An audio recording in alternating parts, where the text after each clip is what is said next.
Alright, so we're looking about normal on the receiver, noise level wise. That's good. We're warming it up. I'm going to show you guys the trick on these Kenwoods. You get in here and take a little file. You file this thing if you have to. You kind of, booger up your thing. This is a Cobra 4 pin. It's not going to work. Turn it to where the notch points at 9 o'clock. And then force it in there. And trust me, it will work. So that saves you having to rewire a microphone and all that good stuff. Okay.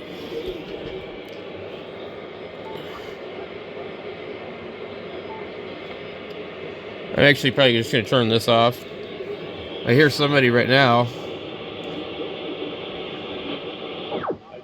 Usually there's like a little access plug hole cover on top of the mouthpiece. You pop that off, and you make your sandpaper real thin. It must be AM. And you stuff it all in there in between. And then you just pull it out.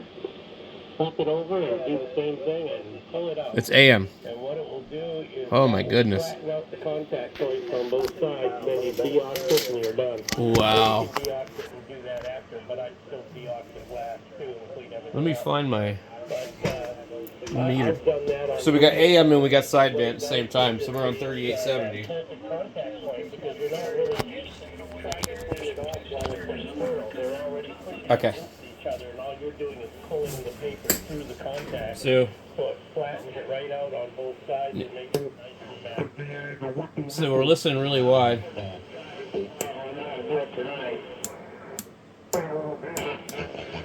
25K. So I'm sandbagging and retaining now. I've been playing with that gal key for everything.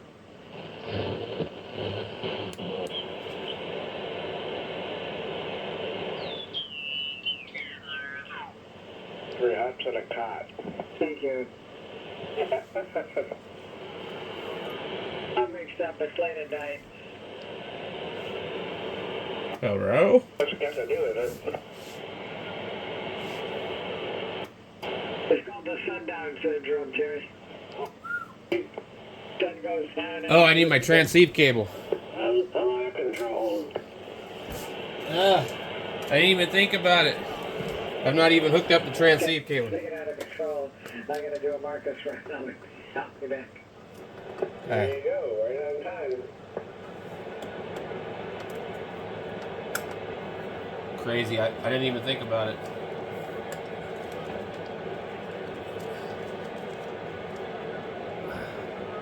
The cable is kind of unruly.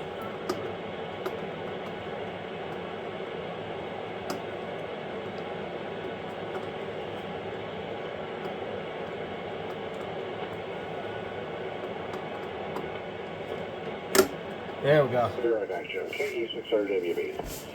Okay. We'll be standing by here. Or why is it not working? I gotta turn this thing up. So I don't have any power out. Let me see. Have I got a problem again? Probably.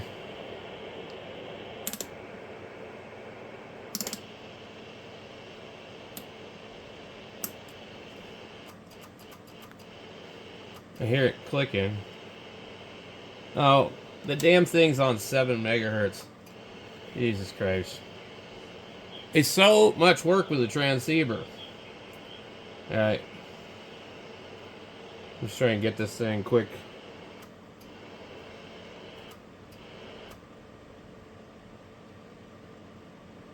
Oh yeah.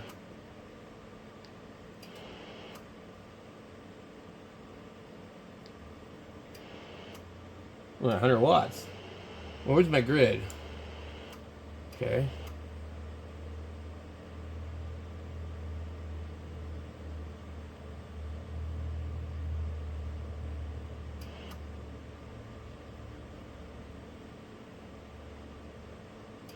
Alright.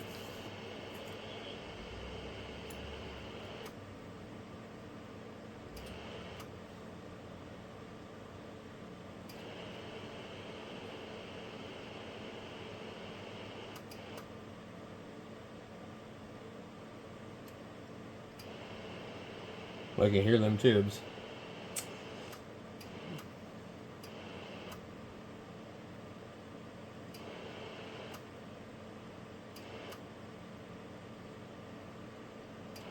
That is the dip. I'm not really worried about it. I don't really tune it like that. I noticed there was a spot where it was out of that area making less power and the grid current was really high.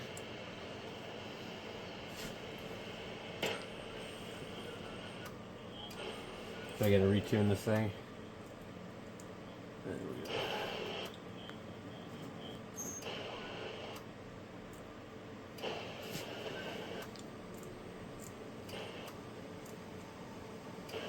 And it's not even close. Interesting.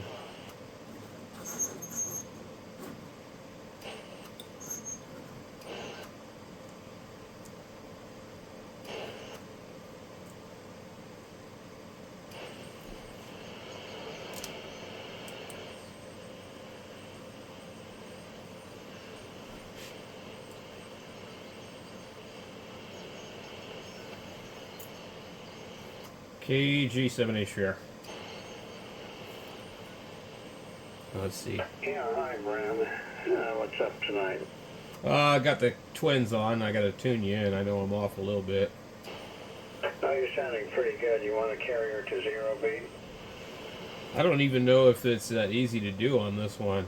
It has the goofy cowl thing, but I just have to make sure that my RIT is correct, because the transceiver and the receiver are off by about like maybe 20 to 100 hertz or something like that.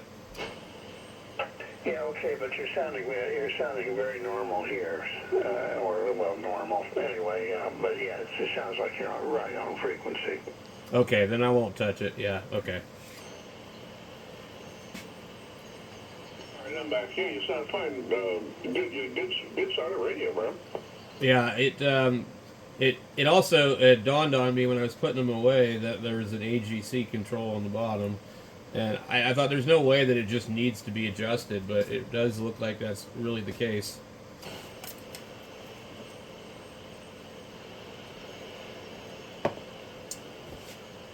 It's kind of hard to listen to you guys with it out on no AGC, because one minute Jim would blast me out of the chair, and the next minute I'd have a hard time hearing him. Oh, okay. Yeah, when I got it, the guy said, the AVC doesn't work. And I said, you mean AGC? He said, no, AVC.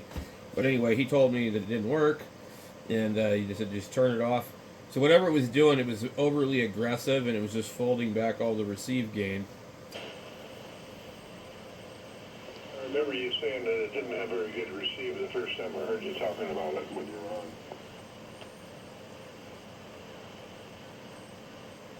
Yeah, it's obviously, it's still a little funky. It shows that you're 20 over, but when you unkey, it also shows that the noise is somewhere around the same.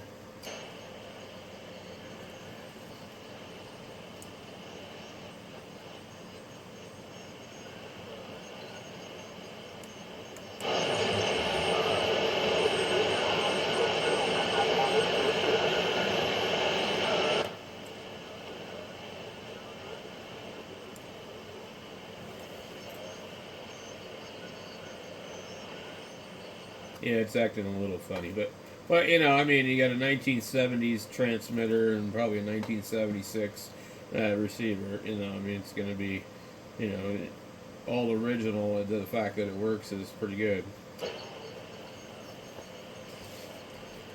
Yeah, I've never seen one. I've only read about those. Well, my friend Lee W0DGE, he had one, and he passed away last year, and Dale sold all his stuff, and there is a remote possibility that these actually might be Lee's old radios.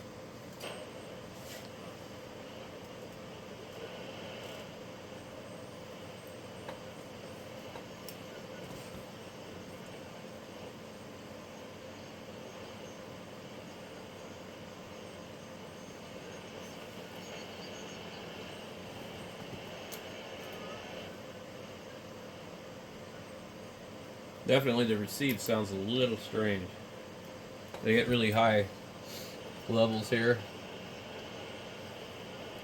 I'm not really going to be able to adjust it. As long as I can hear everybody else, it's not like a big deal.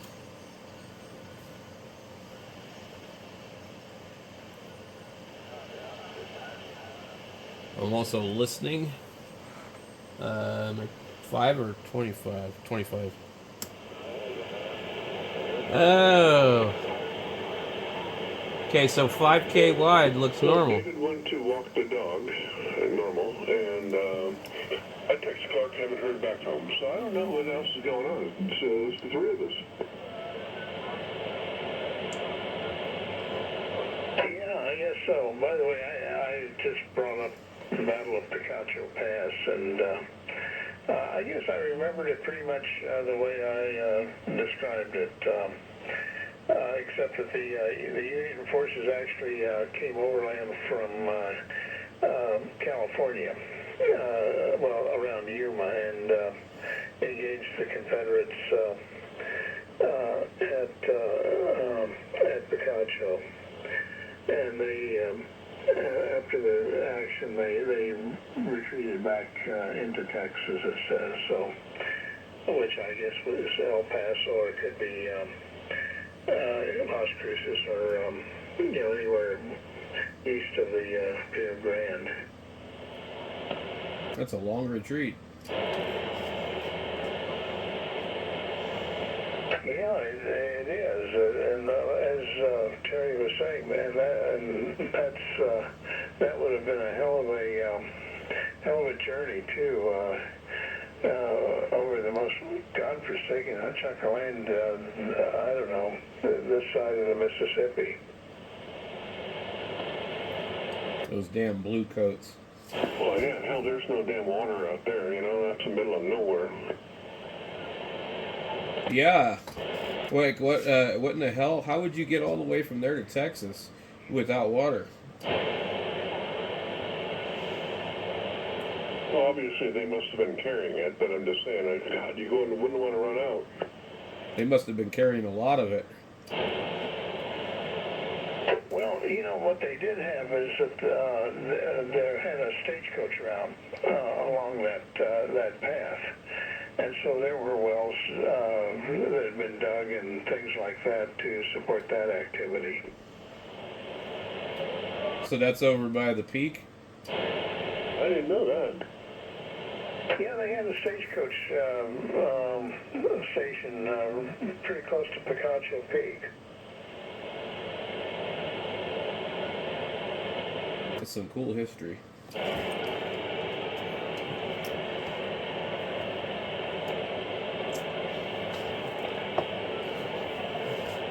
Well, compared to the colossal battles and troop movements that they had back in the East on the Civil War, this thing was practically non-existent.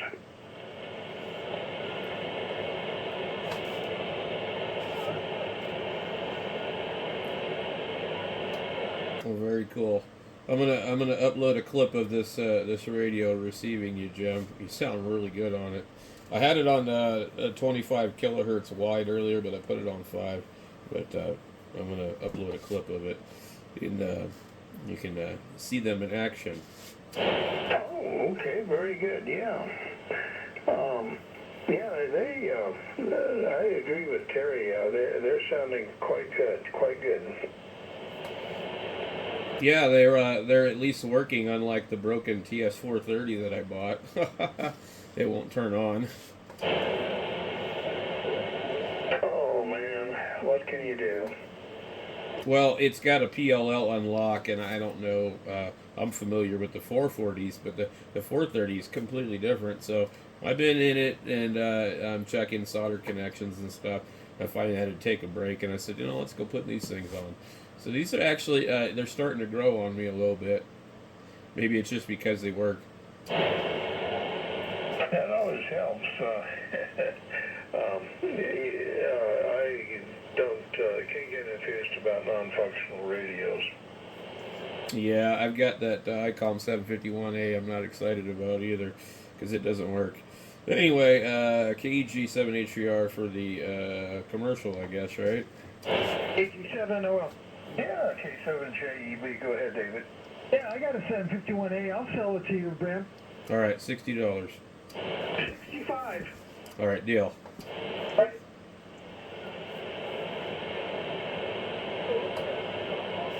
Suppose I have to deliver it, huh?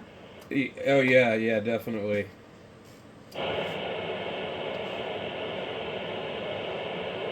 Jim, I think he might be serious. I'm sorry, say again? I was telling Jim, I said, I think David might be serious. Well, you know, I told you last time I couldn't turn this damn thing on because that button, that on-off button wouldn't work right. I just happen to know where there's one on the parts radio. The guy who told me to turn it upside down, did you tell me that, or Clark or somebody? I think I told you that because they have a little ball in them sometimes, and a little spring and a ball, and sometimes it's the weirdest looking thing. If you ever seen one taken apart, it's got like this little zigzag thing, and the ball clicks in the little detent. I think the thing is you turn the radio on and leave it on for the rest of its life. Yeah. So anyway, David, I'm on the Kenwood twins right now, and I'm gonna upload a video on YouTube, and you can hear what you sound like on it.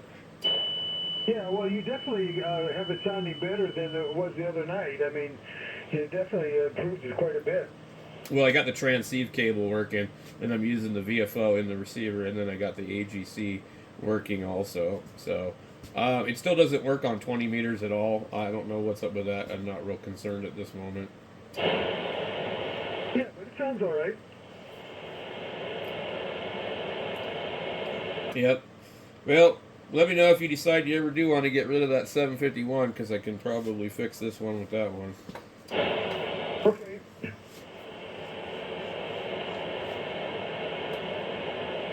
I have like a soft spot for that radio because it was the second radio I ever owned. Actually, mine wasn't an A, but and I think that's the only reason I really wanted that thing in the first place. It does have a really good receiver, though. Yeah. Well, the thing about this one I have is it's the outer box, or whatever you call it. It looks brand new. There's not a scratch on it, and it's all polished. I mean, you know, and they didn't make the radios then with this, composite plastic. This has a metal front and a metal casing on it, you know. Yeah, this one that I got from Alan is pretty rough. I think most of it's on like the metal face where the damage is, like up at the top and around it, you know. But I mean, it looks kind of rough. This one looks like it just came out of a plastic bag. What's weird is yours was like drifting and stuff, and this one was not. But then all of a sudden, it lost the lower sideband. I'm not really an expert on that, but it's got to be something complicated, I would think, because it's probably bad solder connections. And I'm already dealing with that on other radios, and I've had other radios with bad solder connections from that time period, and it can be really hard to fix.